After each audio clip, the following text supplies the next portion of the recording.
നമ്മള് ആദ്യം തന്നെ പാടിയ പാട്ട് മുന്നോട്ടോടാനായിട്ട് നമ്മളെ ഉത്സാഹിപ്പിക്കുന്ന ഒരു പാട്ടാണ്. നമ്മള് 139 സങ്കീർത്തനത്തിന്റെ 16-ാമത്തെ വാക്യത്തിൽ ഇങ്ങനെ വായിക്കുന്നുണ്ട്. 139:16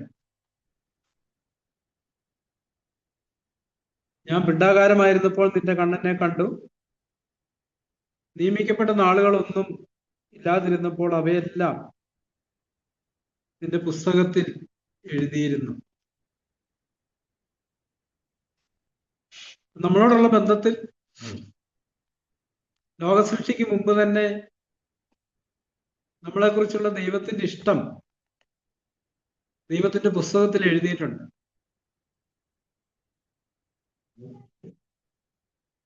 നമ്മളോട് റോമർ 12:2 പറയുന്നു, നന്മയും പ്രസാദവും പൂർണ്ണതയുമുള്ള ദൈവികത തിരിച്ചറിയാൻ മനസ്സ് പുതുക്കി രൂപാന്തരപ്പെടണം. നമുക്ക് ഈ പുതുക്കൽ ലഭിക്കുന്നുണ്ടെങ്കിൽ ഓരോ ദിവസവും നമ്മളെക്കുറിച്ച് ദൈവത്തിന്റെ പുസ്തകത്തിൽ എഴുതിയിരിക്കുന്ന കാര്യങ്ങൾ നമ്മൾ കണ്ടെത്തി അത് ചെയ്താണ് ഒരു പൂർണ്ണ ശുദ്ധീകരണത്തിലേക്ക് നമ്മൾ ഓടുന്നത്. കർത്താവ് പറയുമായിരുന്നു, ഞാൻ സ്വയമായിട്ടൊന്നും സംസാരിക്കുന്നില്ല, ഓരോ ദിവസവും കർത്താവിന്റെ ചെവിയും കണ്ണൊക്കെ തുറക്കുന്നുണ്ട്. ഞാന് ഇന്ന് എന്ത് സംസാരിക്കണമെന്ന് എൻ്റെ പിതാവ് എന്നോട് പറയും, ഞാനത് കേട്ടിട്ട് അത് സംസാരിക്കും. അല്ല, ഇന്ന് ഞാൻ എന്ത് ചെയ്യണമെന്നുള്ളത് പിതാവ് എന്നെ കാണിക്കും. ഓരോ ദിവസവും പിതാവ് എന്നെ കാണിച്ച കാര്യങ്ങൾ ഞാൻ ചെയ്യും. നമ്മളോടുള്ള ബന്ധത്തിലും ഓരോ ദിവസവും നമ്മളെക്കുറിച്ചുള്ള ദൈവത്തിന്റെ ഇഷ്ടം ദൈവത്തിന്റെ പുസ്തകത്തിൽ എഴുതി വെച്ചിട്ടുണ്ട്. നമ്മുടെ മനസ്സിന് പുതുക്കം വരികയാണെങ്കിൽ മാത്രമേ നമുക്കത് കണ്ടെത്തിയിട്ട് അത് ചെയ്യാനായിട്ട് കഴിയത്തുള്ളൂ. നമ്മള് റോമർ 15:4 ഇങ്ങനെ വായിക്കുന്നുണ്ട്, എന്നാൽ മുന്നെഴുതിയിരിക്കുന്നതൊക്കെ നമ്മുടെ ഉപദേശത്തിനായിട്ട് നമുക്ക് തിരുവെഴുത്തുകളാൽ ഉളവാകുന്ന സ്ഥിരതയാലും ആശ്വാസത്താലും പ്രത്യാശ ഉണ്ടാകേണ്ടത് തന്നെ എഴുതിയിരിക്കുന്നു. വചനത്തിൽ എഴുതിയിരിക്കുന്ന കാര്യങ്ങളെല്ലാം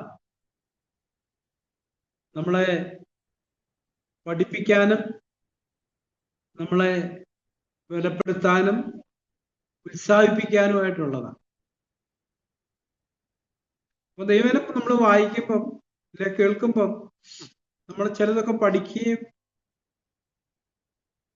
നമുക്ക് സന്തോഷവും സ്ഥിരതയും ആശ്വാസവും പ്രത്യാശയും ഒക്കെ ഉണ്ടാകുന്നില്ലെങ്കിൽ അതിന്റെ കാരണം നമ്മൾ പുതുക്കപ്പെടാൻ വിസമ്മതിക്കുന്നതുകൊണ്ടാണ്. നമുക്ക് വേറെ തരത്തിൽ പറയാം, നമ്മൾ നമ്മുടെ വഴി ആഗ്രഹിക്കുന്നത് കൊണ്ടാണ്. ദൈവവഴിയാണ് നമ്മുടെ ആഗ്രഹമെങ്കിൽ ആ വഴിയിൽ പോകാൻ ആവശ്യമായ ആത്മീയ ജ്ഞാനവും പരിശുദ്ധാത്മാവിന്റെ നിറവും ഉത്സാഹവും സ്ഥിരതയെല്ലാം ദൈവം നമുക്ക് തന്നുകൊണ്ടേയിരിക്കും. പലപ്പോഴും നമ്മൾ ദൈവജനത്തോടുള്ള ബന്ധത്തിൽ അങ്ങനത്തെ ഒരു ബലാത്കാരം കാണിക്കാറില്ല. അതിന്റെ അനന്തരഫലം എന്താന്ന് ചോദിച്ചാൽ, ദൈവത്തിൽ നിന്ന് ദൈവം നമുക്ക് നൽകണമെന്ന് ആഗ്രഹിക്കുന്ന പലതും നമുക്ക് പ്രാപിക്കാനായിട്ടും കഴിയുന്നില്ല. അതൊരു യാഥാർത്ഥ്യമാണ്.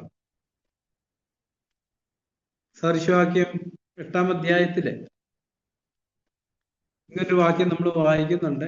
സദൃശ 8-ാം അധ്യായം അതിന്റെ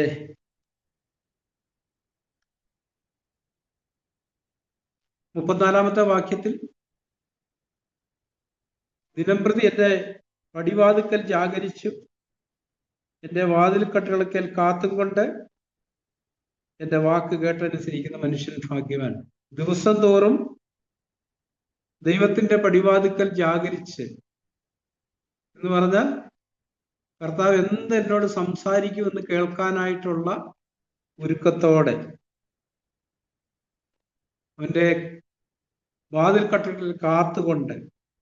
നമുക്കറിയാം, അടച്ചിട്ടിരിക്കുന്ന ഒരു കതകിന്റെ മുമ്പിൽ നമ്മളൊന്ന് മുട്ടിയതിന് ശേഷം നമ്മൾ പ്രതീക്ഷയോടെ ഒരു കാൽപെരുമാറ്റവും പ്രതീക്ഷിച്ച് ഒരു വ്യക്തിയെ പ്രതീക്ഷിച്ചായിരിക്കും നിൽക്കുന്നത്. അന്നേരം നമ്മുടെ ശ്രദ്ധ ആ കാര്യത്തിൽ മാത്രമായിരിക്കും. പ്രത്യേകിച്ച് വളരെ ഉന്നതന്മാരായ ഒരാളെ നമ്മൾ കാണാനായിട്ട് ചെന്ന് ഒരു കോളിംഗ് ബെല്ല് അടിച്ചതിന് ശേഷം നമ്മൾ അറ്റൻഷൻ വളരെ പ്രതീക്ഷയോടെ ജാഗ്രതയോടെ ആ കതവ് തുറക്കുന്നത് പ്രതീക്ഷിച്ച് നിൽക്കും. ഇവിടെ കർത്താവ് പറഞ്ഞിരിക്കുന്ന അതാണ്, എൻ്റെ പടിവാതുക്കൽ ജാഗരിക്കുക. ഞാനിങ്ങനെ കാണുകയായിരുന്നു, നമ്മൾ കേൾക്കുന്ന പല കാര്യങ്ങളോടുള്ള ബന്ധത്തിലും നമ്മുടെ ജീവിതത്തിൽ യാഥാർത്ഥ്യമാക്കി തീർക്കുന്നത് ദൈവം കനിയണം, ദൈവം തന്നെ ഒരു പ്രവൃത്തി ചെയ്യണം. അപ്പൊ നമ്മളൊരു വലിയ ആളെ കാണാൻ ഒരു കോളിംഗ് ബെല്ല് അടിച്ചതിന് ശേഷം നമ്മൾ എത്ര നേരം വേണേലും അവിടെ നിൽക്കും, ആളവിടെ ഉണ്ടെന്ന് അറിഞ്ഞിട്ടാ ചെന്നതെങ്കിൽ. കാരണം ആ പുള്ളിക്ക് ഇഷ്ടപ്പെടുന്ന സമയത്താ പുള്ളി ഒന്ന് തുറക്കുക. നമ്മൾ പ്രതീക്ഷയോടെ കാത്തിരിക്കുക ചെയ്യുന്നത്. നമ്മുടെ ക്രിസ്തീയത്തോടുള്ള ബന്ധത്തിൽ, ദൈവമായുള്ള ബന്ധത്തിൽ നമുക്ക് അങ്ങനത്തെ ഒരു ജാഗരിക്കലുണ്ട്. നമ്മളൊരു കാര്യം ചോദിച്ചതിന് ശേഷം നമ്മളത് മറന്നു കളയുന്നവരാണോ, അതോ ആ കാര്യത്തിൽ ഏകാഗ്രതയോടെ നിൽക്കുന്നവരാണോ?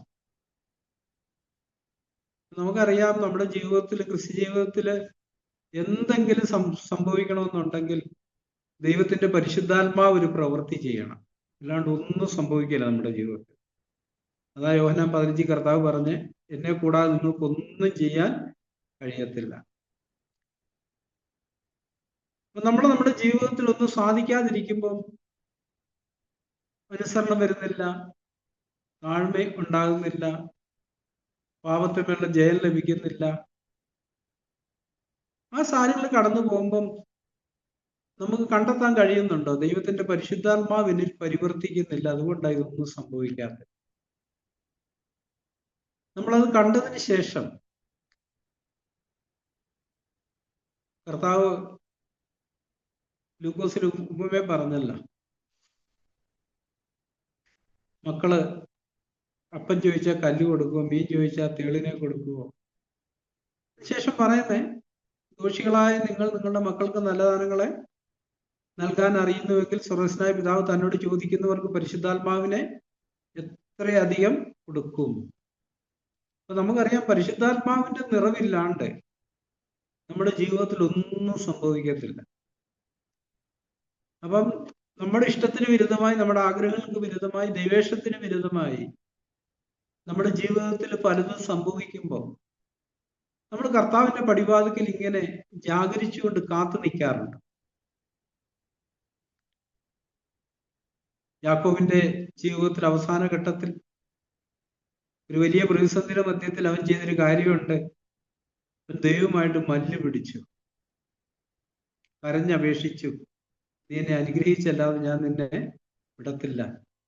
ഇവിടെ ദൈവ ദൂതനോട് പറയുന്നുണ്ട്, വീട് നേരം വെളുക്കുന്നല്ലോ, വീട് ഞാൻ പോകട്ടെ. പക്ഷെ അവന്റെ മറുപടി, നീ എന്നെ അനുഗ്രഹിച്ചല്ലാതെ ഞാൻ നിന്നെ വിടത്തില്ല എന്ന് പറഞ്ഞാൽ, ഇവിടെ നിന്റെ അനുഗ്രഹം എനിക്ക് കിട്ടിയില്ലെങ്കിൽ എന്റെ ഇത്രയും കാലത്തെ ഓട്ടോ അധ്വാനം എല്ലാം ഇവിടെ കൊണ്ട് അവസാനിക്കും. യേശാവ് എന്നെയും എനിക്കുള്ളതിനെല്ലാം തീർത്ത് കളയും. അതുകൊണ്ട് ഞാൻ നിന്നെ വിടത്തില്ല, നീ എന്നെ അനുഗ്രഹിച്ചേ പറ്റൂ. സൗരസ്വരന്മാരെ, ഈ ഒരു നിലവിളി നമ്മുടെ ഉള്ളിലുണ്ടോ? നമ്മുടെ ഓട്ടോ അധ്വാനം എല്ലാം കർത്താവിനെ പോലെ ആയിത്തീരാനുള്ള ഒരു ലക്ഷ്യത്തിലേക്കുള്ള ഓട്ടത്തിലാണ്. അവിടെ നമ്മുടെ ജീവിതത്തിലെ കാര്യമായിട്ടൊന്നും സംഭവിക്കുന്നില്ലെന്ന് കാണുമ്പോൾ യാക്കോബ് പിടിച്ചതുപോലെ, കർത്താവെ, എനിക്ക് നിന്റെ ആത്മാവിന്റെ നിറവില്ലാണ്ട് പറ്റത്തില്ല.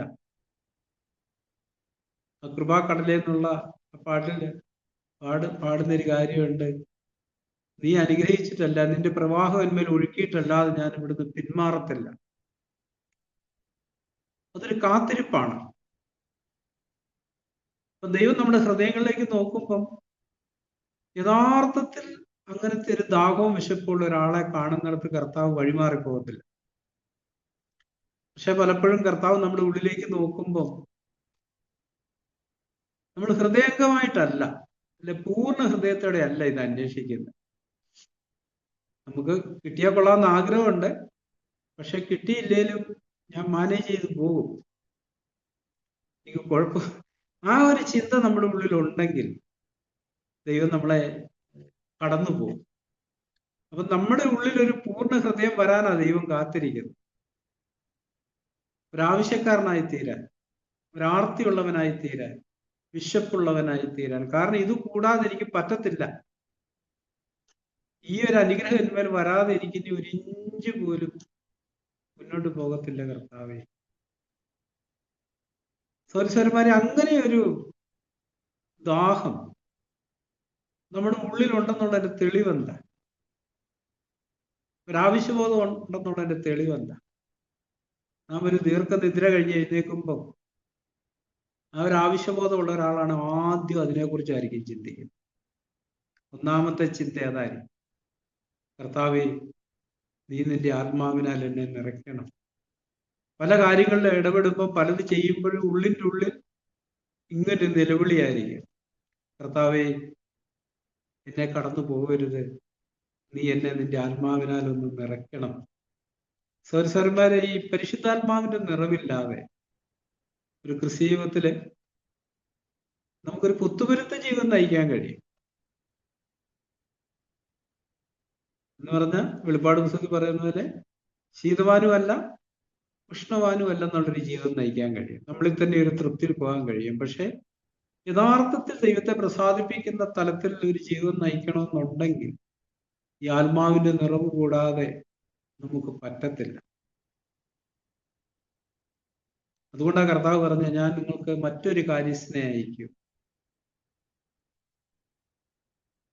ഇതെല്ലാം യാഥാർത്ഥ്യമാക്കി തീർക്കുന്നത് ദൈവത്തിന്റെ പരിശുദ്ധാത്മാവിന്റെ സാന്നിധ്യവും നിറവുമാണ്.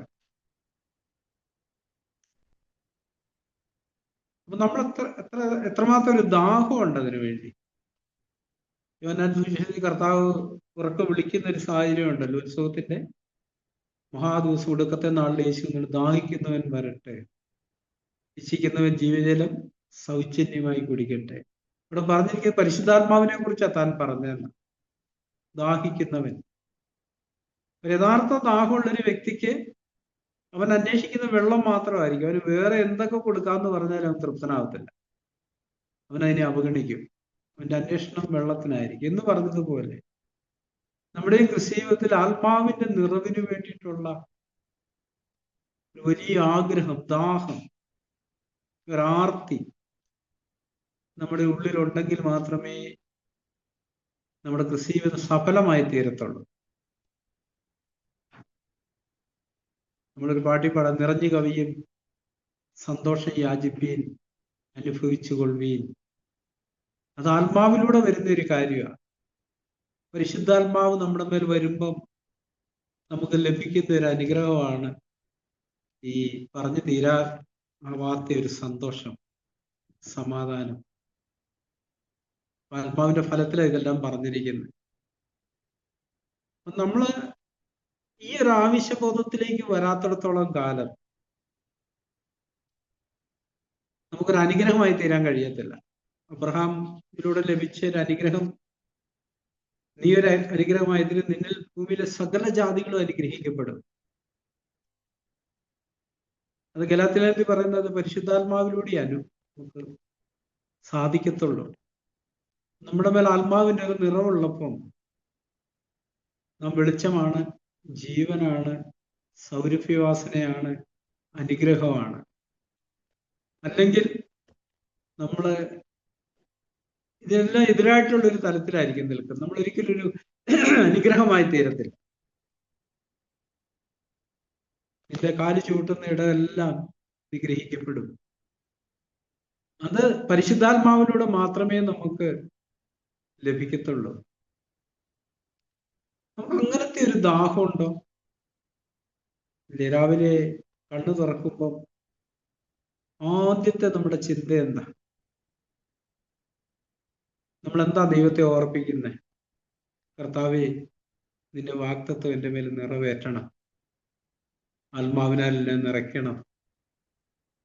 നമ്മൾ എഫെസ്യർ 5:17 മുതൽ വായിക്കുന്നുണ്ട്, ആത്മാവ് നിറഞ്ഞവരായി സങ്കീർത്തനങ്ങളാലും സ്തുതികളാലും ആത്മീയ ഗീതങ്ങളാലും. അപ്പൊ ആത്മാവ് നിറഞ്ഞു കഴിഞ്ഞാൽ പിന്നെ സ്വാഭാവികമായിട്ടും നമ്മുടെ ഉള്ളിൽ നിന്ന് ജീവജലത്തിന്റെ നദികൾ ഒഴുകും. സന്തോഷവും സ്തോത്രവും സ്തുതിയും ഇല്ലെങ്കിൽ നമ്മൾ വളരെ ശ്രമം നടത്തിയേ നമുക്ക് അങ്ങനത്തെ ഒരു തലത്തിൽ നിൽക്കാൻ കഴിയത്തുള്ളൂ.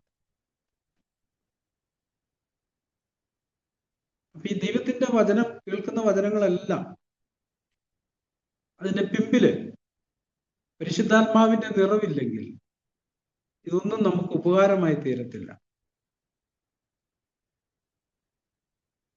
ദൈവത്തിന്റെ വചനം നമ്മുടെ ഉള്ളിൽ ചെയ്യുന്ന ഒരു പ്രവൃത്തി നമ്മളെ ചെത്തി വെടിപ്പാക്കുന്ന ഒരു പ്രക്രിയയാണ്.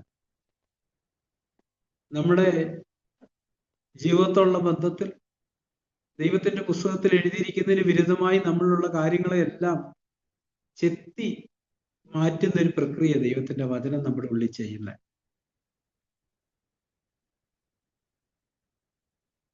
അത് നമുക്ക് അനുഭവിക്കാനായിട്ട് കഴിയുന്നുണ്ട്. ആ ചെത്തൽ പലപ്പോഴും വേദനാജനകമാണ്. പക്ഷേ ആ വേദനയ്ക്ക് അപ്പുറത്തൊരു പുതിയ ജന്മമുണ്ട്. ഒരു കുഞ്ഞു പിറക്കും. ദൈവത്തിൽ പ്രസാദകരമായ ഒരു ഫലം നമ്മളിൽ നിന്ന് പുറപ്പെട്ടു വരും. അപ്പൊ അങ്ങനത്തെ ഒരു പ്രക്രിയ നമ്മുടെ ഉള്ളില് നടക്കുന്നുണ്ടോ? നമ്മളിപ്പം പാടി പൂവിലും വാനത്തിലെ പോലെ തൻഹിതം ചെയ്ത് യേശുവെ പൂവൽ നാം വളരണം. അപ്പൊ നമ്മുടെ ഓരോ ദിവസത്തെ ജീവിതത്തിലും ദൈവത്തിന്റെ ഹിതം എന്താന്ന് നമ്മൾ കണ്ടെത്തുന്നില്ലെങ്കിൽ, ആന്തരിക കണ്ണുകൊണ്ട് കണ്ടെത്തുന്നില്ലെങ്കിൽ ആ ഒരു ഇഷ്ടം നമ്മളിൽ നിറവേറത്തില്ല. ആത്മ ദേഹം വെടിപ്പാകണം. നിർമ്മലം വിനീതം എത്ര സൗമ്യവും. അപ്പം നമ്മൾ ദീർഘകാലങ്ങളായി ഒരു ഓട്ടത്തിലാണ് ഇത് കേൾക്കുന്നു. പക്ഷേ ഏതളവിലൊരു പ്രക്രിയ നമ്മളിൽ നടക്കുന്നു. നമ്മൾ വളരെ പെട്ടെന്ന് ദൈവശബ്ദത്തിന് നമ്മളെ തന്നെ വിധേയപ്പെടുത്തി കൊടുക്കുന്നവരാണോ? ഞാൻ ശ്രദ്ധിക്കുകയായിരുന്നു, പലപ്പോഴും നമ്മുടെ ജീവിതത്തില് ശോധനകളുടെ മുമ്പില് ദൈവത്തിന്റെ ആത്മാവ് നമ്മുടെ ഉള്ളിൽ വളരെ മന്ദമായിട്ട് സംസാരിക്കാറാണ്. നാവിനെ നിയന്ത്രിക്കാൻ, മറുപടിയൊന്നും പറയാതിരിക്കാൻ. പക്ഷെ പലപ്പോഴും നമുക്ക് നമ്മളെ തന്നെ നിയന്ത്രിക്കാൻ കഴിയുന്നില്ല. ദൈവം അരുതെന്ന് പറഞ്ഞത് തന്നെയാണ് നമ്മളിന്ന് പുറപ്പെട്ടു വരുന്നത്.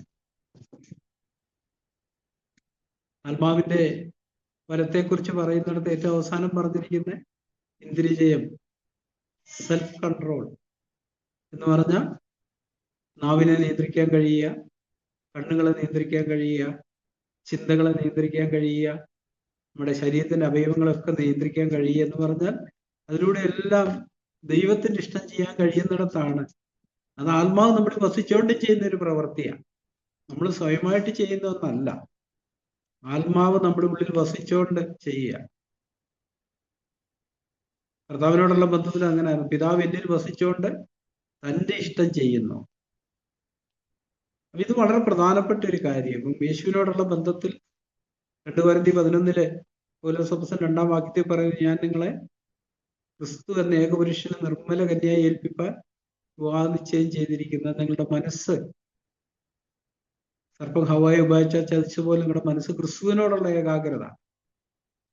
അല്ലെ? ഇപ്പൊ ഞാനിങ്ങനെ ചിന്തിക്കായിരുന്നു, നമുക്കൊരു ചെറിയ കുഞ്ഞുണ്ടെങ്കിൽ ഈ ഉറക്കത്തിൽ പോലും നമ്മുടെ മനസ്സ് ആ കുഞ്ഞിനെ പൊതിഞ്ഞായിരിക്കുന്നത്. നമ്മളൊന്ന് കണ്ണു തുറന്നാൽ ആദ്യം കുഞ്ഞിനെ ആയിരിക്കും നോക്കുക. അല്ലെ? ഒരു ചെറിയ ഞരക്കം പോലും നമ്മളെ ഉണർത്തും. ആത്മീയമായിട്ട് ചിന്തിക്കുമ്പം കർത്തവുമായുള്ള ബന്ധത്തിൽ അങ്ങനത്തെ ഒരു സ്പർശ്യത നമുക്ക് അനുഭവിക്കാനായിട്ട് കഴിയുന്നുണ്ട്. നമ്മുടെ ചിന്തകളെ കർത്താവ് കീഴടക്കിയിട്ടുണ്ടോ?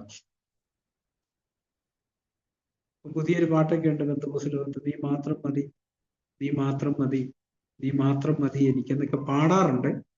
പക്ഷെ പരീക്ഷയുടെ സ്ഥാനത്ത് ആ നീ മാത്രം മതി എന്ന് പറഞ്ഞാൽ അതിന്റെ ആത്മീയ അർത്ഥം നിന്റെ ഇഷ്ടം മാത്രം മതി എന്നാണ്.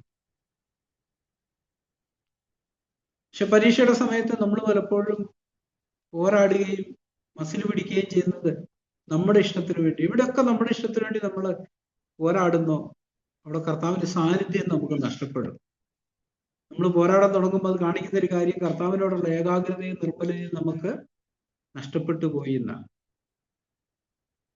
എഫെസ്യർ 6 പറയുന്നുണ്ട്, നമുക്ക് പോരാട്ടമുള്ള ജഡരക്തങ്ങളോടല്ല, നമ്മൾ എപ്പോഴെങ്കിലും ആരോടെങ്കിലും പോരാടുകയാണെങ്കിൽ അത് കാണിക്കുന്ന ഒരു കാര്യം ക്രിസ്തുവിനോടുള്ള ഏകാഗ്രതയിൽ നിന്ന് നമ്മൾ അന്യപ്പെട്ടു പോയി, നഷ്ടപ്പെട്ടു പോയി എന്നുള്ളതാണ്.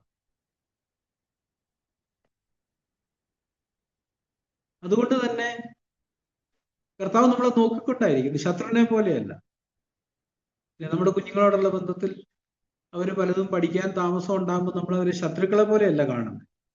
ഹൃദയത്തിലുള്ളൊരു ഭാരത്തോടാണ് നമ്മൾ അവരെ വീണ്ടും വീണ്ടും സഹായിക്കാൻ ശ്രമിക്കുന്നത്. കർത്താവിനോടുള്ള ബന്ധത്തിലും കർത്താവ് നമ്മളെ സ്നേഹിക്കുന്നു, ദൈവം തന്റെ ജനത്തെ സ്നേഹിക്കുന്നു, സത്യമാണത്. പക്ഷേ സാക് ബ്രദർ പറയാറില്ലേ, ദൈവത്തിന്റെ ആത്മാവിലേക്ക് വരുമ്പോൾ ദൈവം കോപിക്കുമെന്നല്ല ചിന്തിക്കാറുള്ളത്, ഞാൻ ദൈവത്തിന്റെ ഹൃദയത്തെ ദുഃഖിപ്പിക്കുമോ എന്നുള്ളതാണ് എൻ്റെ ഭയം.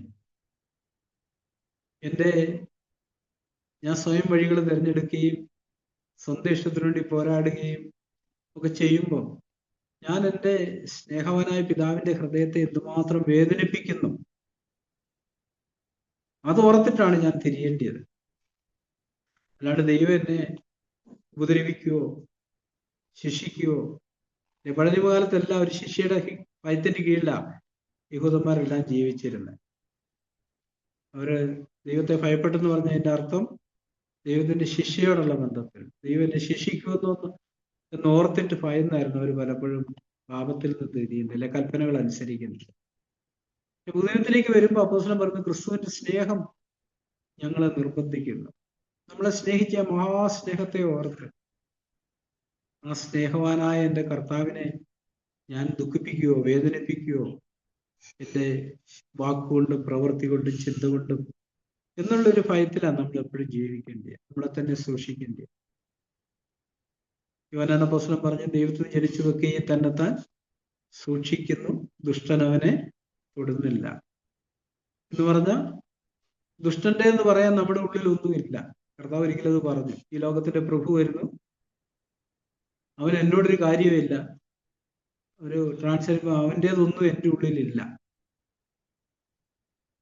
നമ്മളെല്ലാം സാത്താന്റെ ഒത്തിരി കാര്യങ്ങളെല്ലാം ജഡത്തിലാണ് വസിക്കുന്നത്. പക്ഷെ നമ്മുടെ ഹൃദയം ശുദ്ധമാണോ? അത് നമ്മുടെ ഹൃദയത്തിലേക്ക് കടന്നു വരാറുണ്ടോ? കയ്പും പിണക്കവും പരാതിയും ഉറുവുറുപ്പും നിരാശയും കോപവും. വിതയ്ക്കുന്നതിന് മുമ്പേ കർത്താവ് പറഞ്ഞൊരു കാര്യം, ഇത് ഉള്ളിൽ കടന്ന് മനുഷ്യനെ ഹൃദയത്തിൽ കടന്ന്, ഇതെല്ലാം നമ്മുടെ ജഡത്തിലുണ്ട്. പക്ഷെ നമ്മുടെ ഹൃദയത്തിൽ കർത്താവിനല്ലാണ്ട് എന്തിനെങ്കിലും നമ്മൾ ഇട കൊടുക്കുന്നുണ്ട്. നമ്മുടെ ഹൃദയത്തിൽ ഈ കാര്യങ്ങളൊക്കെ കടക്കാൻ നമ്മൾ അനുമതി കൊടുക്കുന്നുണ്ട്. അതാ നമ്മൾ സൂക്ഷിക്കേണ്ടത്. നമ്മുടെ ഹൃദയത്തെ സർശാക്കി നമ്മൾ വായിക്കുന്നുണ്ട്, ഹൃദയത്തെ സകല ജാഗ്രതയോടെയും കാത്തുകൊള്ളുക, ജീവന്റെ ഉത്ഭവം അതിൽ നിന്നല്ലോ ആകുന്നത്. അപ്പൊ നമ്മുടെ ഹൃദയത്തിലേക്ക് ഇങ്ങനെയുള്ള ഒന്നിനും പരീക്ഷിക്കപ്പെടാം നമ്മൾ. പക്ഷെ അത് നമ്മുടെ ഉള്ളിൽ കടന്നു വരാൻ നമ്മൾ ഇട കൊടുക്കുന്നുണ്ടോ എന്നുള്ളതാണ് പ്രശ്നം. നമ്മുടെ ക്രിസ്തീയത്തോടുള്ള ബന്ധം വെച്ച് കഴിഞ്ഞാൽ നമ്മുടെ മരണം വരെയും നമ്മൾ പരിശോധനയിലൂടെ കടന്നു പോകുന്നത്. പക്ഷെ ഓരോ പരീക്ഷകളും കൂടുതൽ കൂടുതൽ നമ്മളെ ശുദ്ധരാക്കി തീർക്കുന്ന പ്രക്രിയയാണ് ചെയ്യുന്നത്. ഈ ദൈവജനത്തിനൊരു സ്വതന്ത്രമായിട്ട് നമ്മുടെ ഉള്ളിൽ വ്യാപരിക്കത്തക്കവണ്ണം എന്ന് പറഞ്ഞാൽ ഞാൻ ഉദ്ദേശിക്കുന്ന ഒരു കാര്യം, ദൈവജനത്തിന്റെ കൽപ്പനകളുടെ മുമ്പിൽ നമ്മൾ വളരെ പെട്ടെന്ന് കീഴടങ്ങുന്നവരാണ്, വളരെ പെട്ടെന്ന് മടങ്ങി വരുന്നവർ. നമുക്കൊരു തെറ്റ് പറ്റിപ്പോയി, ദൈവാത്മാവ് ഒരു വചനം നമ്മളെ ഓർമ്മപ്പെടുത്തുന്നു, നമ്മൾ വളരെ പെട്ടെന്ന് തിരിച്ചു വരുന്നുണ്ട് അങ്ങോട്ട്, അനുദമിച്ച് മാനസാന്തരപ്പെട്ട് ദുഃഖത്തോടെ കരച്ചിലോടെ, കർത്താവേ എനിക്ക് തെറ്റിപ്പോയി, ഞാൻ പാപം ചെയ്തിരിക്കുന്നു. മറ്റാരും അത് അറിഞ്ഞിട്ടുണ്ടാവത്തില്ല. നമ്മളും കർത്താവുമായുള്ള ബന്ധത്തിൽ നമുക്കും കർത്താവിനെ അറിയാവുള്ളത്. പക്ഷെ അതിനെ നമ്മൾ സീരിയസ് ആയിട്ട് എടുക്കുന്നുണ്ടോ? നമ്മൾ കർത്താവുമായിട്ടൊരു ഏകാഗ്രതയിലാണ് അല്ലേ? മനുഷ്യൻ എന്ത് ചിന്തിക്കുന്നു, മനുഷ്യൻ കണ്ടോ മനുഷ്യൻ കേട്ടോ എന്നുള്ളതൊന്നും നമ്മളെ സ്പർശിക്കത്തില്ല. കർത്താവ് ഇത് കണ്ടല്ലോ, കർത്താവ് ഇത് കേട്ടല്ലോ, കർത്താവിനെ വേദനിപ്പിച്ചല്ലോ എന്നുള്ളൊരു ചിന്തയായിരിക്കും. ഈ ദൈവജനത്തിൽ നമ്മൾ കടന്നു പോകും തോറും നമുക്ക് പ്രത്യാശയും ആശ്വാസവും വർദ്ധിച്ചു വരേണ്ടത്. ഇപ്പൊ നമ്മുടെ മനോഭാവം എപ്പോഴും ഞാനൊരു അപൂർണനാണ്, പക്ഷെ എപ്പോഴെങ്കിലും ദൈവജനം എൻ്റെ അപൂർണത കാണിക്കുന്നുണ്ടെങ്കിൽ ഞാൻ അതിനെക്കുറിച്ച് മാനസാന്തരപ്പെടാൻ തയ്യാറാണെന്നുള്ളൊരു ചിന്തയാണ്. തർക്കിക്കുകയും വാദിക്കുകയൊന്നുമില്ല, അതനുസരിക്കാൻ കർത്താവ് എന്നെ തന്നെ ഏൽപ്പിച്ചു തരുന്നു. അപ്പൊ ദൈവം നമ്മളെ യോബ് പറയുമ്പോൾ യോബിന്റെ പുസ്തകത്തിൽ നമ്മൾ ഇങ്ങനെ ഒരു കാര്യം വായിക്കുന്നുണ്ട്. യോബിന്റെ പുസ്തകം 36-ാം അധ്യായത്തില് അതിന്റെ 8ഉം 9ഉം 10ഉം വാക്യങ്ങളാണ്. യോബിന്റെ പുസ്തകം 36-ാം അധ്യായം 8, 9, 10. അവർ ചങ്ങലകളാൽ ബന്ധിക്കപ്പെട്ട് കഷ്ടതയുടെ പാശങ്ങളാൽ പിടിക്കപ്പെട്ടാൽ അവൻ അവർക്ക് അവരുടെ പ്രവൃത്തിയും അഹങ്കരിച്ചു പോയ ലംഘനങ്ങളും കാണിച്ചു കൊടുക്കും. അവൻ അവരുടെ ചെവി പ്രബോധനത്തിന് തുറക്കുന്നു, അവർ നീതികേട് വിട്ടുതിരുവാൻ കൽപ്പിക്കുന്നു. അപ്പൊ ഇവിടെ നമുക്കുള്ളൊരു വാക്തത്വം എന്താന്ന് ചോദിച്ചാല്, ഇപ്പം ദൈവം നമ്മളെ കഷ്ടതകളാൽ ബന്ധിക്കുന്നതിന്റെ കാരണം എന്താന്ന് ചോദിച്ചാൽ നമ്മുടെ പ്രവൃത്തികളും അഹങ്കരിച്ചു പോയ ലംഘനങ്ങളുമാണ്. അപ്പൊ ദൈവം ചെയ്യുന്നൊരു കാര്യം അത് കാണിച്ചു തരും. അത് കാണിച്ചു തരാനായിട്ട് നമ്മൾ ദൈവത്തോട് ചോദിക്കാറുണ്ടോ? കഴിഞ്ഞ ആഴ്ച ഞാൻ സാഗ്രതന്റെ ഒരു മെസ്സേജില് എന്നെ വെല്ലുവിളിച്ചൊരു കാര്യം, ബ്രദർ പറഞ്ഞൊരു ചെറിയ ഒരു രോഗം എനിക്ക് വന്നാൽ അന്നേരം ഞാൻ ദൈവത്തോട് ചോദിക്കും, കർത്താവേ എവിടെയാ ഞാൻ തെറ്റിപ്പോയത്, എന്തുകൊണ്ടാ ഇങ്ങനെ സംഭവിച്ചത്? ബ്രദർ പറഞ്ഞ ഒരാഴ്ച മുമ്പ് ചിന്തയിൽ വന്നൊരു നീളത്തിന്റെ ഒരു കാര്യം ദൈവം എന്നെ കാണിച്ചു തരും. ഞാൻ വളരെ പെട്ടെന്ന് മാനസാന്തരപ്പെടും. ദൈവം ഇത് എല്ലാവരോടുള്ള ബന്ധത്തിലും ചെയ്യാന്നവിടെ പറഞ്ഞിരിക്കുന്നു. അവനവർക്ക് അവരുടെ പ്രവൃത്തിയും അഹങ്കരിച്ചു പോയ ലംഘനങ്ങളും കാണിച്ചു കൊടുക്കും, അവരുടെ ചെവി പ്രബോധനത്തിന് തുറക്കുന്നു. അടുത്ത പടി, അവർ നീതികേട് വിട്ടുതിരുവാൻ കൽപ്പിക്കുന്നു. അവനെ നമുക്ക് അവർ കേട്ടനുസരിച്ച് അവനെ സേവിച്ചാൽ തങ്ങളുടെ നാളുകളെ ഭാഗ്യത്തിലും ആണ്ടുകളെ ആനന്ദത്തിലും കഴിച്ചു കൂട്ടും. കേൾക്കുന്നില്ലെങ്കിൽ അവർ വാളാൽ നശിക്കും, ബുദ്ധിമോശത്താൽ മരിച്ചു പോകും.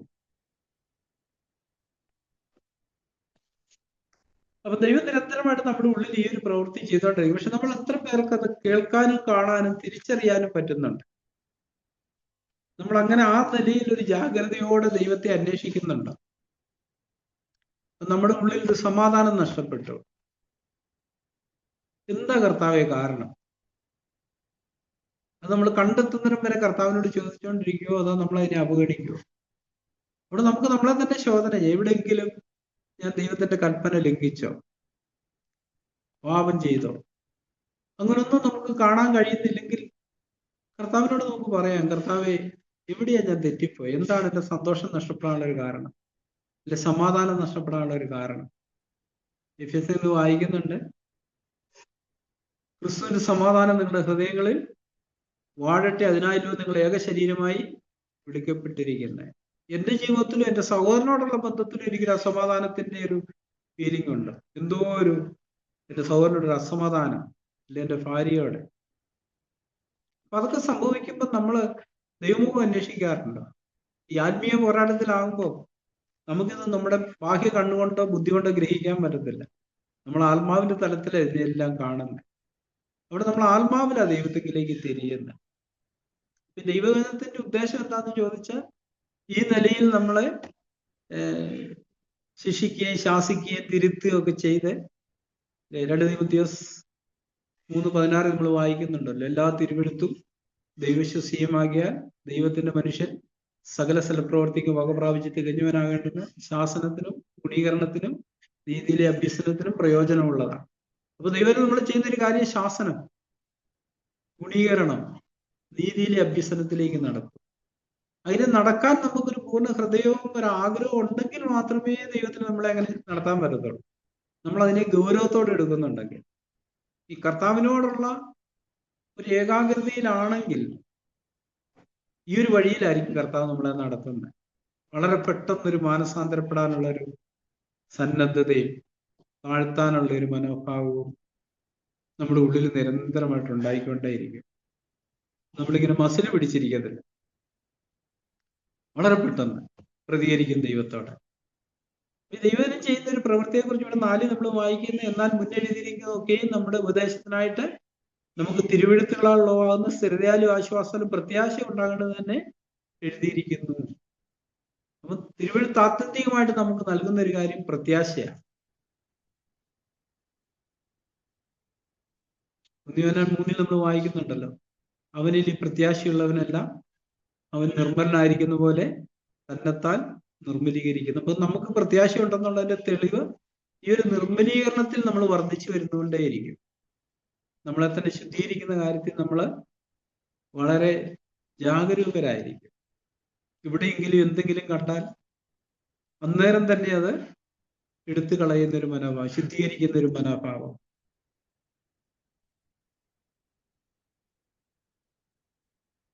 തുടർന്ന് 5-ാം വാക്യം നമ്മൾ വായിക്കും. എന്നാൽ നിങ്ങൾ ഐക്യമത്യപ്പെട്ട് നമ്മുടെ കർത്താവ് യേശുക്രിസ്തുവിന്റെ പിതാവ് ദൈവത്തെ ഏകമനസ്സോടെ ഒരു വായനാൽ മഹത്വീകരിക്കേണ്ടതിന് സ്ഥിരതയും ആശ്വാസവും നൽകുന്ന ദൈവം നിങ്ങൾക്ക് ക്രിസ്തുവിന് അനുരൂപമായി തമ്മിൽ ഏക ചിന്തയോടെ ഇരിപ്പാൻ കൃപ നൽകുമാറാകട്ടെ. അപ്പൊ നമ്മുടെ ക്രിസ്ത്യ ജീവിതത്തോടുള്ള ബന്ധത്തില് ഇത് വളരെ പ്രധാനപ്പെട്ട ഒരു വാക്യമായത്.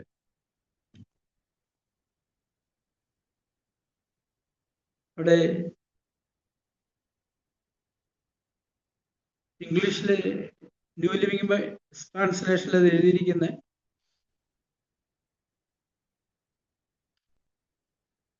Now may the God who gives perseverance and encouragement grant you to be of the same mind with one another. തമ്മില് ഒരേ മനസ്സുള്ളവരായിരിക്കാൻ അക്കോർഡിംഗ് ടു ക്രൈസ്റ്റ് ജീസസ്.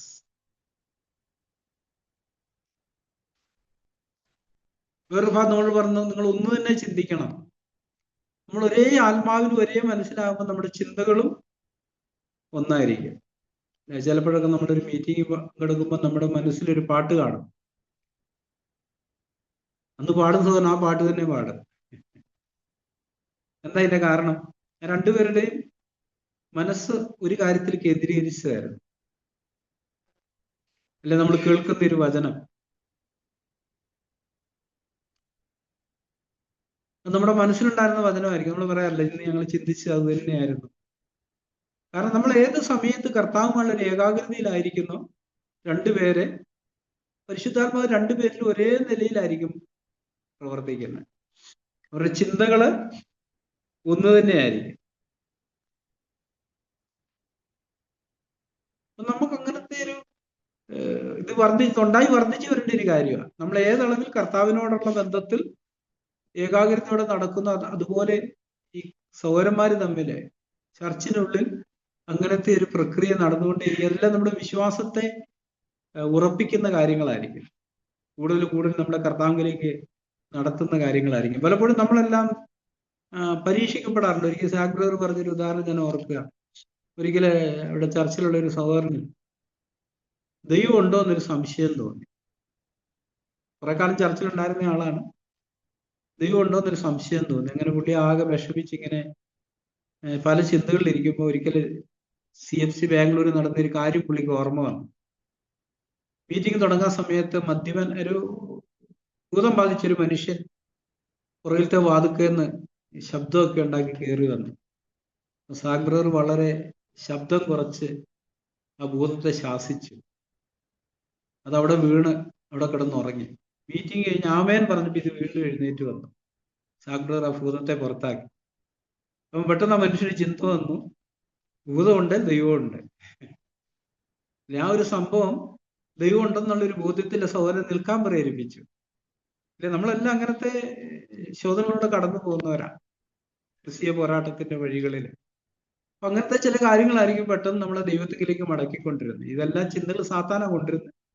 പക്ഷെ നമ്മൾ ചില ബലഹീന നിമിഷത്തിൽ അങ്ങനത്തെ പരീക്ഷയിലൂടെ കടന്നു പോകുമ്പോൾ ഇങ്ങനെ ചില സംഭവങ്ങൾ നമ്മളെ ദൈവത്തിലേക്ക് മടക്കിക്കൊണ്ടിരാറുണ്ട്. ദൈവം നമ്മളെ നടത്തുമ്പം ഇപ്പൊ നമ്മൾ വായിച്ചതുപോലെ കർത്താവിന് യേശുക്രിസ്തുവിന് അനുരൂപമായി തമ്മിൽ ഏക ചിന്തയോടെ ഇരിപ്പാൻ കൃപ നൽകുമാറാകട്ടെ. തുടർന്ന് 7-ാം വാക്യം നമ്മൾ അതുകൊണ്ട് ക്രിസ്തു ദൈവത്തിന്റെ മഹത്വത്തിനായി നിങ്ങളെ കൈക്കൊണ്ടതുപോലെ നിങ്ങളും അന്യോന്യം കൈക്കൊള്ളുവീൻ. ഇത് വളരെ പ്രധാനപ്പെട്ട ഒരു വാക്യമാണ്. പലപ്പോഴും നമ്മുടെ അതേ ചിന്താഗതിയോ അഭിപ്രായഗതിയോ ഒക്കെ ഉള്ളവരോടുള്ള ബന്ധത്തിൽ ഒന്നിച്ചു പോകാനായിട്ട് ആഗ്രഹിക്കുന്നത്. ഒരു സമയത്ത് ഈ വാനിലയ്ക്ക് ഭയങ്കര വിലയുണ്ടായ കാലത്ത് ഞങ്ങളുടെ ഇവിടെ ഈ വാനില കൃഷിക്കാരുടെ മാത്രം ഒരു സംഘടനയുണ്ടായി.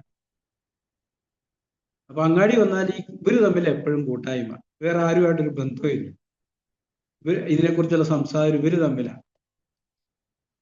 അല്ലെ എന്ന് പറഞ്ഞാൽ അതിനെക്കുറിച്ചാണ് നമ്മൾ ക്ലബ് എന്ന് പറയാറുള്ളത്. പക്ഷെ ചർച്ചിനോടുള്ള ബന്ധത്തിൽ വരുമ്പോൾ അങ്ങനല്ല.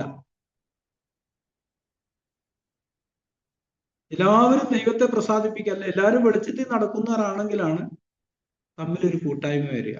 ഞാൻ നമ്മൾ വായിക്കുന്നില്ല, വെളിച്ചത്തിൽ ഇരിക്കുന്ന പോലെ നാം വെളിച്ചത്തിൽ നടക്കുന്നുവെങ്കിൽ നമുക്ക് തമ്മിൽ കൂട്ടായ്മയുണ്ട്. അപ്പൊ നമ്മളെ ഒന്നിച്ചു ചേർക്കുന്ന പരിശുദ്ധാത്മാവ്, ഈ വെളിച്ചമാണ് നമ്മളെ, അല്ലെ ജീവനാണ് നമ്മളെ ഒന്നിച്ചു ചേർക്കേണ്ടത്. അപ്പൊ ജീവന്റെ അളവിൽ വ്യത്യാസമുള്ള ഒത്തിരി പേര് ചർച്ചിനുള്ളിൽ കാണും. പക്ഷെ നമുക്ക് അവരോടുള്ള മനോഭാവം എന്താ?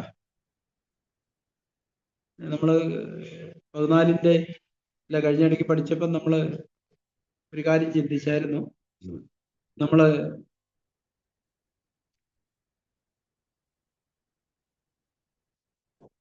12-ന്റെ 16-ാം വാക്യത്തിൽ തമ്മിൽ ഐക്യമത്യമുള്ളവരായി വലിപ്പം ഭാവിക്കാതെ എളിയവരോട് ചേർന്ന് കൊള്ളുവീൻ. എളിയവരെന്ന് പറയുമ്പോൾ ആരാ? അതിനകത്ത് ആത്മീയമായിട്ട് നമുക്കത് എടുക്കാം. വലിയ കാഴ്ചപ്പാടും ദർശനമൊന്നും ഇല്ല, പക്ഷെ ഒരു ആഗ്രഹമുണ്ട് കർത്താവിന്റെ പിന്നാലെ നടക്കാൻ. നമുക്ക് അവരോട് ചേരാൻ പറ്റുമോ? അവരോടൊന്ന് അനുരൂപപ്പെടാൻ പറ്റുമോ? നമ്മുടെ ഹൃദയം കൊണ്ട് ആന്തരികമായി. പുറമേ അല്ല, പുറമേ നമ്മൾ കൈ കൊടുക്കുകയും ബ്രീസിലോട് പറയുകയും സംസാരിക്കുകയൊക്കെ ചെയ്യും. പക്ഷെ ഉള്ളിലത്തെ മനോഭാവത്തെ കുറിച്ച് ഞാൻ പറയാം. അങ്ങനെയുള്ളവരോട് നമ്മുടെ ആന്തരിക മനോഭാവം എന്താ?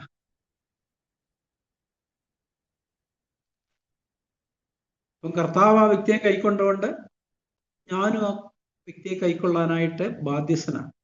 അത് എനിക്ക് ഒത്തിരി അഭിപ്രായ ഭിന്നതകളും ഒക്കെ ഉണ്ടെങ്കിലും ദൈവം കൈക്കൊണ്ട ഒരാളെ ഞാൻ കൈക്കൊള്ളാനായിട്ട് ബാധ്യസ്ഥനാണ്. അപ്പൊ അവിടെ എല്ലാം നമ്മുടെ ഉള്ളിലാണ്, അല്ലെ എൻ്റെ ഉള്ളിലാണ് ഒരു തകർച്ചയും നുറുക്കവും താഴ്മയും വരേണ്ടത്. ഞാൻ ഒത്തിരി ഉയരത്തിൽ നിൽക്കുന്നു എന്നുള്ള പ്രശ്നം. നമ്മുടെ പാട്ടിപ്പാടൽ മേൽ നിന്ന് നീ താഴെ ഇറങ്ങിയിടിൽ. നമ്മുടെ എല്ലാം പ്രശ്നം അതാ. കാരണം ആദാമ്യ സന്തതിയുടെ എല്ലാ ഉള്ളില് ഈ ഒരു പ്രശ്നമുണ്ട് വളരെ ശക്തമായിട്ട്.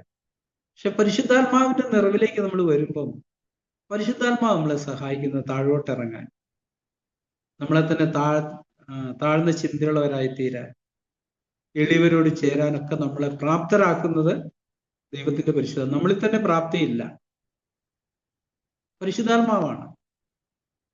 അതുകൊണ്ട് തന്നെ ഓരോ പരീക്ഷ അഭിമുഖീകരിക്കുമ്പോഴും നമുക്ക് ആത്മനിറവിന്റെ ആവശ്യമുണ്ട്, കൃപയുടെ ആവശ്യമുണ്ട്. കൃപ എന്ന് പറയുമ്പോൾ കൃപയുടെ ആത്മാവ്, പ്രായം നമ്മൾ വായിക്കുന്നുണ്ട്, കൃപയുടെ ആത്മാവിനെ നിന്ദിക്കുകയും. ഈ ആത്മാവ് വരുന്ന കൂട്ടത്തിലാണ് കൃപയും കൂടെ വരുന്നത്. ഈ ആത്മാവിന്റെ നിറവിനോട് കൂടി ഈ കൃപ നമുക്ക് വർദ്ധിക്കാൻ തുടങ്ങും. നമ്മൾ 2 പത്രോസ് 3-ാം അധ്യായം വായിക്കുന്നുണ്ട്, കൃപയിലും നമ്മുടെ കർത്താവ് യേശുക്രിസ്തുവിന്റെ പരിജ്ഞാനത്തിലും വളരുവീൻ. കൃപയിൽ വളരുക എന്ന് പറയുന്നതും ആത്മാവിൽ നിറയപ്പെട്ടുകൊണ്ടിരിക്കുക എന്ന് പറയുന്നത് സെയിമാണ്. നിറയപ്പെടും തോറും നമുക്ക് കൃപ നമ്മൾ കൂടുതൽ വസിക്കാൻ ഇടയായി തീരും. ഈ കൃപയാണ് നമ്മളെ സഹായിക്കുന്ന ഒരു കാര്യം. റോമർ 6:14 നിങ്ങൾ കൃപയ്ക്ക് അധീനരാകിയാൽ പാപം നിങ്ങളിൽ കർത്തൃത്വം നടത്തുകയല്ലോ. ഈ കൃപയാണ് നമ്മളെ സഹായിക്കുന്ന മറ്റുള്ളവരെ കൈക്കൊള്ളാൻ, അവരായിരിക്കും വണ്ണം കൈക്കൊള്ളാൻ. ഇപ്പം ഒരാശുപത്രിയിലേക്ക് ഒരു ആക്സിഡന്റ് പറ്റി രോഗികൊണ്ട് വരുമ്പോൾ നമുക്കറിയാം എങ്ങനെയാ വരുന്നത്. രക്തത്തിൽ കുളിച്ച് വസ്ത്രമെല്ലാം കീറി കയ്യും കാലും ഒക്കെ ഒടിഞ്ഞ്. അപ്പം ഡോക്ടർ പറയാം ആദ്യം കൊണ്ടുപോയി കഴുകി ഒന്ന് റെഡിയാക്കി കൊണ്ടുവരാൻ പറയാം. ഇല്ല, അത് അവര് ചെയ്യുന്നൊരു പ്രക്രിയയാണ്. അതേപോലെ തന്നെ അവരതിനെ കൈക്കൊണ്ടിട്ട് അതിനെ ചികിത്സിച്ച് ഭേദമാക്കും. അപ്പം കർത്താവ് നമ്മുടെ ജീവിതത്തിൽ അങ്ങനെയാ ചെയ്യുന്നത്. അങ്ങനെ തന്നെ നമ്മളെ കൈക്കൊള്ളുന്നു, നമ്മളായിരിക്കുന്ന അവസ്ഥയിൽ. എന്നിട്ട് കൃപയുടെ അത്യന്ത ധനം നമ്മുടെ ഉള്ളിൽ ഒരു രൂപാന്തരത്തിന്റെ പ്രക്രിയ ചെയ്യുന്നു. അതുകൊണ്ട് തന്നെയാണ് ഇവിടെ പറഞ്ഞിരിക്കുന്നത്, അതുകൊണ്ട് ക്രിസ്തു ദൈവത്തിന് മഹത്വത്തിനായി നിങ്ങളെ കൈക്കൊണ്ടതുപോലെ നിങ്ങളും അന്യോന്യം കൈക്കൊള്ളുകയും പിതാക്കന്മാർക്ക് ലഭിച്ച വാഗ്ദത്തങ്ങളെ ഉറപ്പിക്കേണ്ടതിന് ക്രിസ്തു ദൈവത്തിന്റെ സത്യനിമിത്തം പരിച്ഛേദനയ്ക്ക് ശുശ്രൂഷകനായി തീർന്നതെന്നും ജാതികൾ ദൈവത്തിന്റെ കരുണമൊത്തം മഹത്തീകരിക്കണമെന്ന് ഞാൻ പറയും. നമുക്കറിയാം റോമയിലെ സഭയ്ക്ക് ലേഖനം എഴുതുന്ന, റോമയിലെ സഭ എന്ന് പറയുമ്പോൾ യഹൂദന്മാരുണ്ട്, യവനന്മാരുണ്ട്, അടിമകളുണ്ട്, പണക്കാരുണ്ട്, ഇങ്ങനെ പലരും കൂടിയ ഒന്നായിരുന്നു, ഒരു പരിച്ഛേദമായിരുന്നു റോമിലെ സഭ എന്ന് പറയുന്നത്. അവിടെ യഹൂദനെ സംബന്ധിച്ച് നമുക്കറിയാം, ദൈവം ഒരിക്കലും ജാതിയരെ കൈക്കൊള്ളുക എന്നുള്ള ചിന്ത അവർക്കുണ്ടായിരുന്നു. ജാതികളുടെ കൂടെ ഒരു ഭക്ഷണം കഴിക്കാറില്ലായിരുന്നു, ജാതികളുടെ വീട്ടില് പോകത്തില്ല. പക്ഷെ ഇവിടെ പരിശുദ്ധാത്മാവ് വെളിപ്പെടുത്താൻ ശ്രമിക്കുന്ന ഒരു കാര്യം, ഇത് പുതിയൊരു കാര്യമല്ലേ ജാതികളെ രക്ഷയിലേക്ക് കൊണ്ടുവരിക എന്നുള്ളത്. ദൈവവചനത്തിൽ പണ്ട് തൊട്ടേ പറഞ്ഞിരിക്കുന്ന ഒരു കാര്യമാണെന്നുള്ളതാണ്. 10-ാം വാക്യം നമ്മൾ ഇങ്ങനെ വായിക്കുന്നു, അതുകൊണ്ട് ഞാൻ ജാതികളടി നിന്നെ വാഴ്ത്തി നിന്റെ നാമത്തിന് സ്തുതി പാടും. 18-ാം സങ്കീർത്തനത്തിൽ നമ്മളത് വായിക്കുന്നത്. 18-ാം സങ്കീർത്തനം അതിന്റെ 49-ാമത്തെ വാക്യത്തിൽ, അതുകൊണ്ട് യഹോവേ ഞാൻ ജാതികളുടെ മധ്യേ നിനക്ക് സ്തോത്രം ചെയ്യും, നിന്റെ നാമത്തെ ഞാൻ കീർത്തിക്കും. ഇതെല്ലാം പഴയ നിയമ കാലഘട്ടത്തിന് മറഞ്ഞു കിടന്ന സത്യങ്ങളാണ്. യഹൂദനെയും ജാതികളെ എല്ലാവരെയും കൂടെ ഒരു ശരീരമാക്കി തീർക്കുന്ന ദൈവത്തിന്റെ പ്രക്രിയ. തുടർന്ന് 11-ാം വാക്യം നമ്മൾ വായിക്കുന്നു, എന്നെഴുതിയിരിക്കും, മറ്റൊരിടത്ത് ജാതികളെ അവന്റെ ജനത്തോട് ഒന്നിച്ച് ആനന്ദിപ്പിനെന്ന് പറയുന്നു. ആവർത്തന പുസ്തകം 32:43 പറഞ്ഞിരിക്കുന്നത്. തുടർന്ന് സകല ജാതികളുള്ളവരെ കർത്താവിനെ സ്തുതിപ്പിൻ, സകല വംശങ്ങളും എന്നെ സ്തുതിക്കട്ടെ എന്നും പറയുന്നു. 117-ാം സങ്കീർത്തനത്തിന്റെ 1-ാം വാക്യം. ഇതെല്ലാം അപ്പോസ്തലൻ പറയുമ്പോൾ ഉദ്ദേശിക്കുന്ന ഒരു കാര്യം എന്താ? ഈ സഭയിലുള്ള എല്ലാവർക്കും ഒരു ആശ്വാസമാണ്. അല്ലെ, പൊതുവിൽ യഹൂദന്റെ മനസ്സിൽ കിടക്കുന്ന ഒരു കാര്യം, ജാതി എന്ന് പറഞ്ഞാൽ ദൈവം അവനെ അംഗീകരിക്കത്തില്ല. പക്ഷെ ഈ സഭയിൽ ജാതികൾ അവർ ഉൾക്കൊള്ളുന്നുണ്ടെങ്കിൽ തന്നെ അവരുടെ ഉള്ളിലൊരു സ്വസ്ഥത കാണുന്നില്ല, എന്തോ ഒരു അസ്വസ്ഥത കാണും എപ്പോഴും. അതില്ലാതാക്കാനായിട്ടാണ് ദൈവവചനം പണ്ട് തൊട്ടേ ഈ കാര്യങ്ങൾ പറയുന്നു. തുടർന്ന് 12-ാം വാക്യത്തിൽ, ഇശായിയുടെ പേരും ജാതികളെ ഭരിപ്പാൻ എഴുന്നേൽക്കുന്നവനായുണ്ടാകും, അവനും ജാതികൾ പ്രത്യാശ വെക്കുമെന്ന് യെശയ്യാവ് പറയുന്നു. പൗലോസ് അപ്പോസ്തലൻ അപ്പോസ്തല പ്രവർത്തനത്തിൽ ഒരു ഭാഗത്ത് പറയുന്നുണ്ട്, അവൻ കാലയിലെ പൊടി തട്ടിയിട്ട് ഞങ്ങൾ ജാതികളുടെ അടുത്തേക്ക് പോകുമെന്ന് പറയുന്നുണ്ട്. സ്വന്തമായിലേക്ക് വന്നു, സ്വന്തമായാലും അവനെ കൈക്കൊണ്ടില്ല, അവനെ കൈക്കൊണ്ട് അവന്റെ നാമത്തിൽ വിശ്വസിക്കുന്ന ഏവർക്കും ദൈവമക്കളാകുവാൻ അധികാരം കൊടുക്കും. നമ്മൾ പഠിച്ചിരുന്നത് ജാതികളെ രക്ഷയ്ക്ക് വേണ്ടിയിട്ടാണ് ഇസ്രായേൽ അംശമായി കാഠിന്യം ഭവിച്ചിരിക്കുന്നത്. അവരെ തള്ളിക്കളഞ്ഞപ്പം ആ സ്ഥാനത്ത് ജാതികളിലേക്ക് രക്ഷ വന്നു. അപ്പൊ നമ്മുടെ ഉള്ളില് ഈ കാലഘട്ടത്തിൽ അങ്ങനത്തെ ഒരു വേർതിരിവ് ഉണ്ടാവാൻ സാധ്യതയില്ല. കാരണം അങ്ങനത്തെ ഒരു സാഹചര്യമല്ല നമ്മുടെ ചുറ്റുപാടുകളിലുള്ള. പക്ഷെ നമ്മുടെ ഉള്ളിൽ മറ്റു സഭകളോടുള്ള ബന്ധത്തില് ആ നിലയിലുള്ള ചില മുൻവിധികൾ ഉണ്ടാവാനുള്ള സാധ്യതയാണ്. യഹൂദൻ ചിന്തിച്ച് ഞങ്ങളാണ് ഏറ്റവും വിശുദ്ധിയുള്ള, ദൈവം അംഗീകരിച്ച ജനമെന്ന് അവർ ചിന്തിച്ച പോലെ നമുക്ക് CFCയെ കുറിച്ചൊരു അഭിപ്രായം എങ്ങനെ വരാം? ഞങ്ങളാണ് ഈ കാലഘട്ടത്തിലെ ഏറ്റവും ശുദ്ധമായ സഭ, ഏറ്റവും ഉയർന്ന ആത്മീയ മൂല്യങ്ങളൊക്കെ. പക്ഷെ സത്യം അതല്ലെന്നുള്ളതായി നമ്മൾ പഠിച്ചപ്പോൾ അത് പഠിച്ചിരുന്നു. ഏലിയ പറയുന്നുണ്ട്, ഞാൻ ഒരുത്തൻ മാത്രം ശേഷിച്ചിരിക്കുന്നു. കർത്താവിന് മറുപടി എന്താ? ബാലും കുട്ടുകുത്താത്ത 7000 പേരെ ഞാൻ വേർതിരിച്ചിട്ടുണ്ട്. പക്ഷെ ഏലിയാവിന് തോന്നുന്നേ ഞാൻ ഒരുത്തനേ ഉള്ളൂ. അപ്പൊ നമ്മുടെ ഉള്ളിൽ അങ്ങനത്തെ ഉന്നത ചിന്തകൾ വന്നിട്ട് നമുക്ക് യഥാർത്ഥത്തിൽ ദൈവമക്കളെ തിരിച്ചറിയാൻ പോകാതിരിക്കാനുള്ള ഒരു സാഹചര്യങ്ങളുണ്ട്. അടിസ്ഥാന പ്രമാണം വീണ്ടും ജനനമാണ്. അപ്പം വീണ്ടും ജനിച്ച ഒരാള് ദൈവത്തിൽ നിന്ന് ജനിച്ചവനാ. യോഹന്നാൻ അപ്പോസ്തലൻ അതുകൊണ്ടാ പറഞ്ഞത്, ജനിപ്പിച്ചവനെ സ്നേഹിക്കുന്നവനെല്ലാം അവനിൽ നിന്ന് ജനിച്ചവനെ സ്നേഹിക്കുന്നു. സ്നേഹിക്കുന്നു എന്ന് പറഞ്ഞതിന്റെ അർത്ഥം നമ്മളവരോട് കൂട്ടായ്മയായിരിക്കാൻ പോകുന്ന അങ്ങനല്ല. പക്ഷെ നമ്മുടെ ഉള്ളിൽ അവരെയും കൂടെ ഉൾക്കൊള്ളാനുള്ള വിശാലത നമ്മുടെ ഉള്ളിൽ ഹൃദയത്തിന് വേണം. അവരെ ദൈവമക്കളാണെന്ന് നമ്മൾ കാണുകയും, ഒരു ഉദാഹരണം പറഞ്ഞ അംഗവൈകല്യമുള്ള ഒരു കുഞ്ഞ് ജനിക്കുന്നു, അതും ഒരു മനുഷ്യൻ തന്നെയാണ്.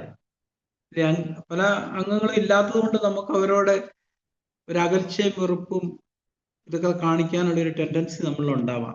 ആത്മീയ അർത്ഥത്തിലും ഇങ്ങനെ തന്നെയാണ്. അപ്പൊ നമ്മൾ പറയുന്ന എല്ലാം അംഗീകരിക്കാത്തൊരു കൂട്ടരുണ്ടാവും. ഞാൻ ഈ കഴിഞ്ഞ ദിവസങ്ങൾ ശ്രദ്ധിക്കായിരുന്നു, 1-2 പേരോടുള്ള ബന്ധത്തില് അവർക്ക് എന്തെങ്കിലും ഇഷ്ടക്കേട് വന്നാൽ ഉടനെ നമ്മുടെ ചർച്ചിലുള്ളവരല്ല, അവർ സാഗ്രതന്നെയാണ് തെറി പറയുന്നത്. അവർ സാഗ്രതനെ കണ്ടിട്ടില്ല, നേരിട്ട് സാഗ്രതർ പറയുന്നത് എന്താന്ന് കേട്ടിട്ടുമില്ല. പക്ഷെ ഇവരൊക്കെ സാഗ്രതന്റെ കുറ്റമാണ് പറയുന്നത്. വളരെ മോശക്കാരനാണ്, അങ്ങനാണ്, ഇങ്ങനാണ്, അവർക്കൊരു ചിന്തയുണ്ട്, അവര് മാത്രമേ സ്വർഗത്തിൽ പോവുള്ളൂ, ഇങ്ങനെ പലരും പറയുന്നത് ഞാൻ കേട്ടു. കേട്ടിട്ടുണ്ട്. അപ്പൊ ഞാനിങ്ങനെ അത്ഭുതത്തോടെ ചിന്തിക്കും, എന്തുകൊണ്ട് ഇവരിങ്ങനെ പറയുന്നത്? നമ്മൾ ഒരിക്കലും അങ്ങനത്തെ ഒരു ഇംപ്രഷൻ കൊടുക്കാൻ ശ്രമിക്കാറില്ല. പക്ഷെ മറ്റു ചില മതവിഭാഗങ്ങളൊക്കെ ഉണ്ട്, ഈ യഹോവസാക്ഷികളൊക്കെ, അവരത് തുറന്നു പറയും, പച്ചയ്ക്ക് പറയും, നിങ്ങളൊക്കെ നശിക്കുകയുള്ളൂ, ഇതെല്ലാം ഞങ്ങൾക്കുള്ളതാണ്, പുതിയ ലോകം യഹോവസാക്ഷികൾക്കുള്ളതാണ്. അപ്പൊ സ്വാഭാവികമായിട്ട് അവരോടൊരു വിയോജിപ്പുണ്ടാന്ന് നമുക്ക് മനസ്സിലാക്കാം. പക്ഷെ നമ്മളൊരിക്കലും അങ്ങനെ പറഞ്ഞിട്ടില്ല, പറയാറുമില്ല. പക്ഷെ എന്നിട്ടും നമുക്കെതിരായിട്ട് ഞാനത് മനസ്സിലാക്കിയ ഒരു കാര്യം, ഈ സത്യം നമ്മൾ ഈ ഇതിന്റെ 3-ാമത്തെ വാക്യം നമ്മൾ വായിച്ചല്ലോ, നിന്നെ നിന്ദിക്കുന്നവരുടെ നിന്ന എന്റെ മേൽ വീണിരിക്കുന്നു എന്ന് എഴുതിയിരിക്കുന്നത് പോലെ, ഈ സത്യത്തിന് വേണ്ടി നിൽക്കുന്നവരോട് എപ്പോഴും ഒരു നിന്ദയുണ്ട്. ആ നിന്ന കേൾക്കുമ്പോൾ നമ്മുടെ പ്രതികരണം എന്താ?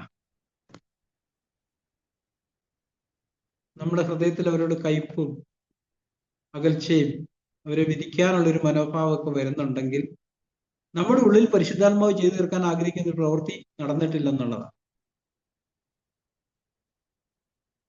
നിന്ദിക്കപ്പെടും, ബഹുമാനിക്കപ്പെടുകയൊക്കെ നിങ്ങളുടെ പേര് വിടക്കുന്ന എണ്ണുമ്പം സന്തോഷിച്ച് തുള്ളിച്ചാടുവി എന്ന് പറഞ്ഞിടത്ത് നമുക്ക് സന്തോഷമല്ല വരുന്നെങ്കിൽ ഒരു ദൈവിക പ്രവൃത്തി നമ്മുടെ ആത്മാവിൽ സംഭവിക്കുന്നില്ലെന്ന് അത് കാണിക്കണം.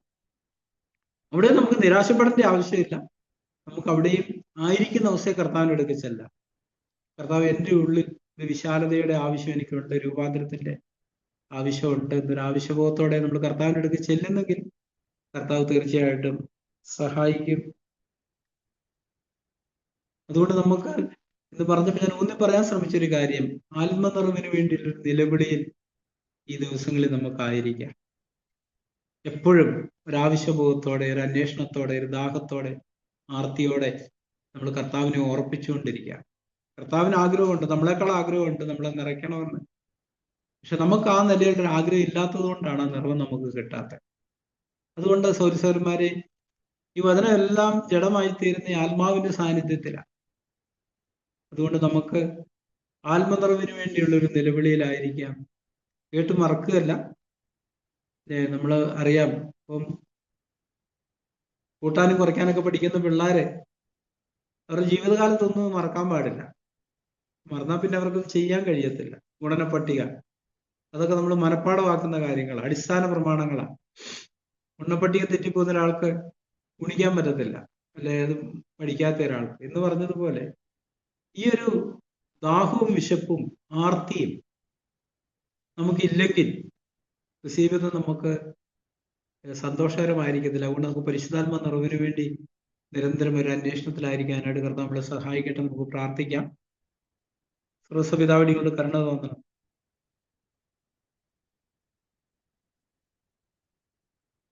ആത്മാവിനായിട്ടുള്ളൊരു ദാഹത്താൽ നിങ്ങളുടെ എല്ലാ ഹൃദയങ്ങളെയും നിറയ്ക്കണമെന്ന് പ്രാർത്ഥിക്കുന്നു. എപ്പോഴും അങ്ങോട്ട് ചോദിച്ചുകൊണ്ടിരിക്കാൻ തക്കോണം താഴ്മയുള്ള ഒരു ഹൃദയം നൽകിയ നിങ്ങളെ അനുഗ്രഹിക്കണമെന്ന് പ്രാർത്ഥിക്കുന്നു. യേശുവിന്റെ നാമത്തിൽ ചോദിക്കുന്ന പിതാവേ.